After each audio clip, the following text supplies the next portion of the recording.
Hey there guys, it's Tom from Dolphin Productions. We're outside the NEC in Birmingham. We're about to go into EGX and visit all those lovely games and all those lovely developers. We've got loads of things lined up for you. We've got a couple of indie developers we're going to talk to, and also we've got meeting up with a couple of YouTubers and Twitter friends we've been talking to, and do another couple of EGX specials on Gamer Island discs. So guys, without further ado, let's head in on and see what we've got.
Hey there guys, it's Tom from Dolphin Productions. I'm with Dan Horbury, he's part of Mad Fellows Games, and this is his game in the background, Aeero. Dan, briefly describe your game to us. Well, Aeero is basically an on-rails music shooter. Wow. On-rails music shooter. The tagline. Yeah. That's fantastic. So when you say music shooter, there's a blue line on the game at the moment, you see in the background, we'll bring some footage up as well. Is the blue line key to your points, to the gameplay? Yes, basically the blue line, you follow it with the ship, and an extra part of the audio track kicks in. So it maintains the audio. If you don't follow it, the audio track drops out. But because it's very sinuous, it allows us to get a variety of audio styles in. Okay. So the previous game we did, which was called Sine Wave, was very touchy, very sort of tappy.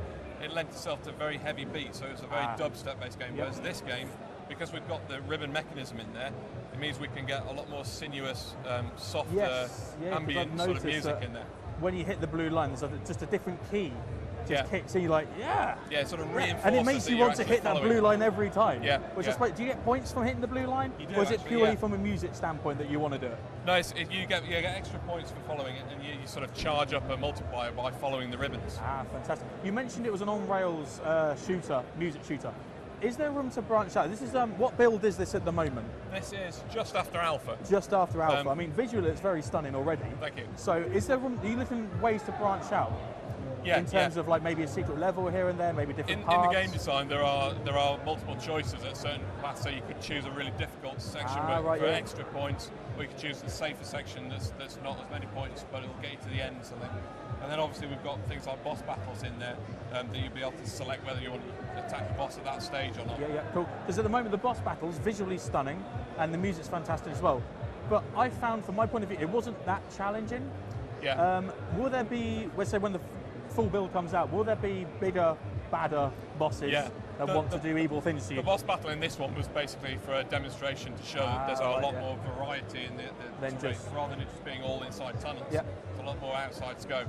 And we're still sort of working on this boss, so it's more of a demonstration of this is the sort of thing you'll see. Okay, fantastic. So yeah, there'll be more structure to the bosses, and there'll be a lot of bigger bosses. How does the shooting work? Because I noticed that on screen, little like, I don't know what you call them really, I don't know what robotic body type things appear on your screen, they lay mines and attack you. Yeah. Will there be more scope to bring in more enemies with different abilities? Yeah, I mean, these are sort of the only environments that we've got at the moment, but we've got plans for lots more different environments to go with the different tracks. Yep. So there'll be all sorts of variety with this, an industrial section which is also dark and grim, and there'll be all sorts of things. Fantastic. And in terms of the enemies, yeah, it's literally just move a reticle across them, it auto targets them, and then you fire your missiles at them. So. That's brilliant. I mean, also your ship looks very basic, obviously just after alpha build. Is there a way that you can maybe upgrade your ship? Different weapons or different skins of your ships, things like that? The ship was something we didn't have time to put the final version in there. Didn't have time? But were you rushed into this then? Yeah, very slightly. I noticed that the ages sort of just went, oh. Yeah. No, it was quite strenuous to get the game ready for EGX, but we've got a ship in there that basically, as you progress and you build up, it actually morphs and sort of folds out and creates a more dynamic ship.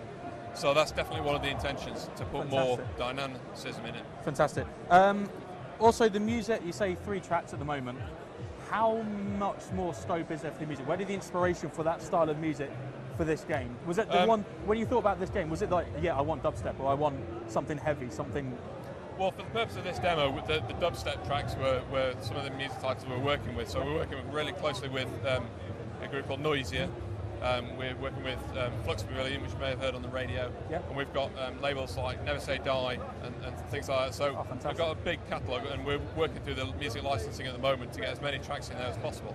Brilliant. So we're aiming for sort of 18 to 20 tracks for release. Wow. With options to add on as well? Yeah, there'll be sort of packs you can download and stuff later on. But we wanted to try and get as much variety this time, so it won't all be sort of heavy. So maybe some stages will involve lighter music that reflect the gameplay a little bit more. Yeah, exactly. We tried out sort of quite lyrical music and sort of very singy type stuff, because the ribbon naturally lends itself. You follow it, you get the lyrics come back in. Oh, really? So wow. So you can separate the tracks out to the lyrics and the audio, and then you'll get sort of an instrumental. But if you follow the ribbon as well, you also get the lyrics following in. That's fantastic. Yeah. Some of you may be sitting at home thinking, why have I not heard of this game before? This sounds like exactly something I'd want to play. There's a very good reason for that. This is the first time anyone has ever been able to play, even see this game effectively at EGX. That's a very brave choice. What was the thinking behind that? Well, there are only 3 of us on the team, so it was a case of trying to get something as polished as we possibly could for the public, and we wanted to get it so that people could see a representation of what the game would look like when it's finished, rather than sort of rushing something and putting something out that was a bit sketchy and stuff. So yeah, that was the main reason behind it. Just trying to get as much content available for people to play, rather than maybe just having you standing in front of a video going, this is what it'll look like this is what eventually. It'll promise. Yeah. That's fantastic. Well, Dan, thank you so much for taking the time out to talk to us. I hope it goes well for you. What's been the feedback like? It's been really good. I mean, really even positive. now, people are moving in and out trying to play them. I played it a lot yesterday with Toby. It was about an hour, I think, we spent here playing all the tracks and then replaying the tracks. Yeah. It looks busy. Have you got a lot of feedback? A lot of people really love it. Yeah, there are a couple of issues with some getting the concepts of the movements and things. Right, but because it's an early build, we haven't really got a tutorial in there. So, but it's when people get it, they really get in the zone. So yeah. Fantastic. Well, thank you so much for your time, Dan. Thank you. Hope you enjoy the rest of the expo, and I hope it works out well for you. Great. See you later, guys. Thank you very much.